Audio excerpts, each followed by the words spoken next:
बिस्मिल्लाहिर्रहमानिर्रहीम। मेरे बहुत मोहतरम सामीन, अस्सलामुअलैकुम। कहना ये है कि हमारे माशरे में मुझे एक बात बहुत अजीब सी फील होती है, एक तज़ाद सा हम लोगों में पाया जाता है। वो क्या है कि जैसे मैंने आमतौर पे देखा है कि जब भी हम अपने भाई या बेटे के लिए हम दुल्हन को पसंद करते हैं, यानी उसकी बीवी को पसंद करते हैं, तो हम क्या करते हैं कि जिस घर में भी हम रिश्ता करना चाहते हैं, उनकी सब बेटियों, सब बहनों में से सबसे खूबसूरत लड़की को हम मुंतखब करते हैं।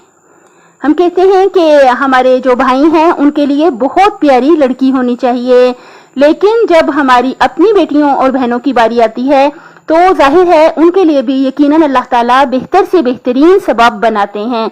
लेकिन आमतौर पे देखा यह गया है कि जब हम अपने भाई या बेटे के लिए पसंद करें तो हम कहते हैं बहुत खूबसूरत लड़की होनी चाहिए, लेकिन जब अपनी बहनों बेटियों की बारी आती है तो जाहिर सी बात है दूसरा इंसान भी यही सोचता है, वो भी आपके घर में सबसे खूबसूरत जो आपकी बहन या बेटी है उसी का रिश्ता मांगना चाहता है।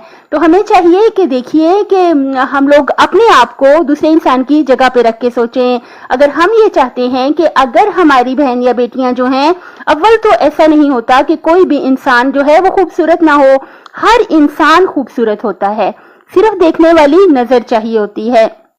जाहिर है जब बच्चियां थोड़ी बड़ी होती हैं तो एक खास निखार जो है उनके चेहरे पे होता है, सिर्फ देखने वाली नजर होनी चाहिए। थोड़ा सांवला कलर भी अगर हो, लेकिन ये होता है कि इंसान जो है वो खूबसूरत ही होता है। किसी शख्स ने क्या प्यारी बात कही है कि अल्लाह ताला वहदहू ला शरीक है, यानी उसका हरगिज भी कोई शरीक नहीं, और उसने हर इंसान को वहदहू ला शरीक बना दिया, यानी एक इंसान जैसा दूसरा इंसान नहीं है, हर इंसान यूनिक होता है, उसमें एक मुनफरिद किस्म की जो है खूबसूरती मौजूद होती है।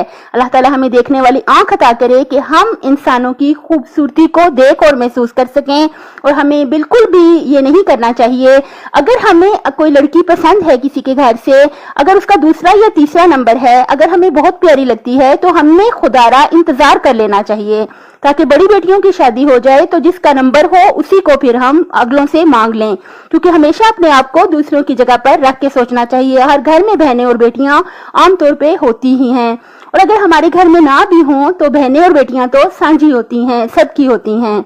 अपनी सेहत, आखिरत और खालिक की मखलूक का ख्याल रखिएगा। अल्लाह के बंदों पे रहम करें, खुदारा रहम करें। अल्लाह हाफिज।